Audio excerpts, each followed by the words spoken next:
We're here at the Candyman's food plot, and I'm standing on the south edge of it. There's a deer trail that comes off the back in there. Kind of cedar swamp back there, and this deer trail comes right into this back end of this. We're sitting underneath a giant white pine in this back corner. Gets a fair amount of shade, but we do get enough sunlight to plant an annual in here. So here's the back end. Been working on this plot most of the morning, and we're ready to go. It's August. This is August 1st weekend. Right now it is Friday, July 31st. So we're going to be planting some Whitetail Institute tall tine tubers in here, brassica. There's the back end where I just came from. Food plot's been expanded. Last year we expanded the footprint quite a bit. A little bump out back there. The deer blind is at the top of that hill.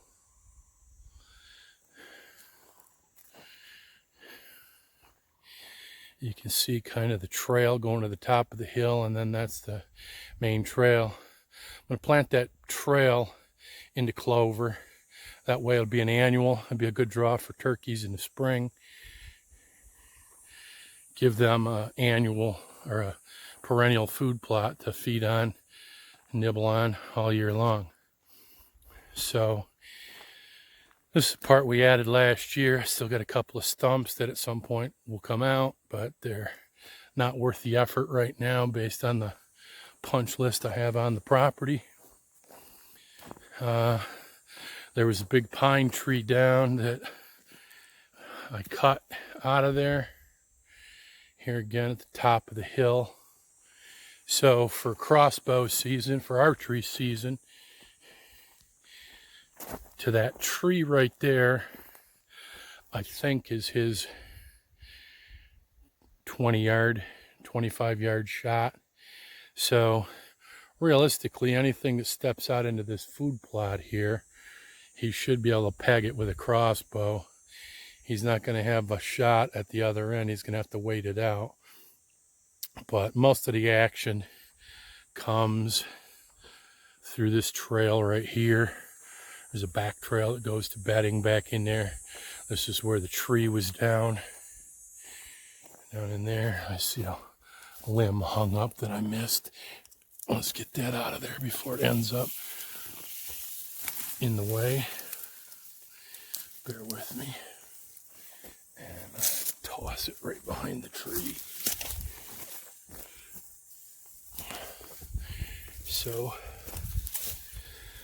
there's another trail that comes off back there, and then there's a side trail up here too, kind of cuts back into there where there's some bedding. So, you know, it's a good shot, good sized food plot for up here. You know, we're out in the forest. We're probably 30 miles to 20 miles anyhow to the nearest ag field. We're up in northeastern Michigan in the forest. So I'll be hitting this with a Cultipacker, planting it, Cultipacking the seed in, call it a day. I've already limed it and put fertilizer down.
just got done cultipacking the seed in. I cultipacked first to firm up the seed bed and planted, and then I've gone ahead and packed it good to make sure we got a good seed to soil.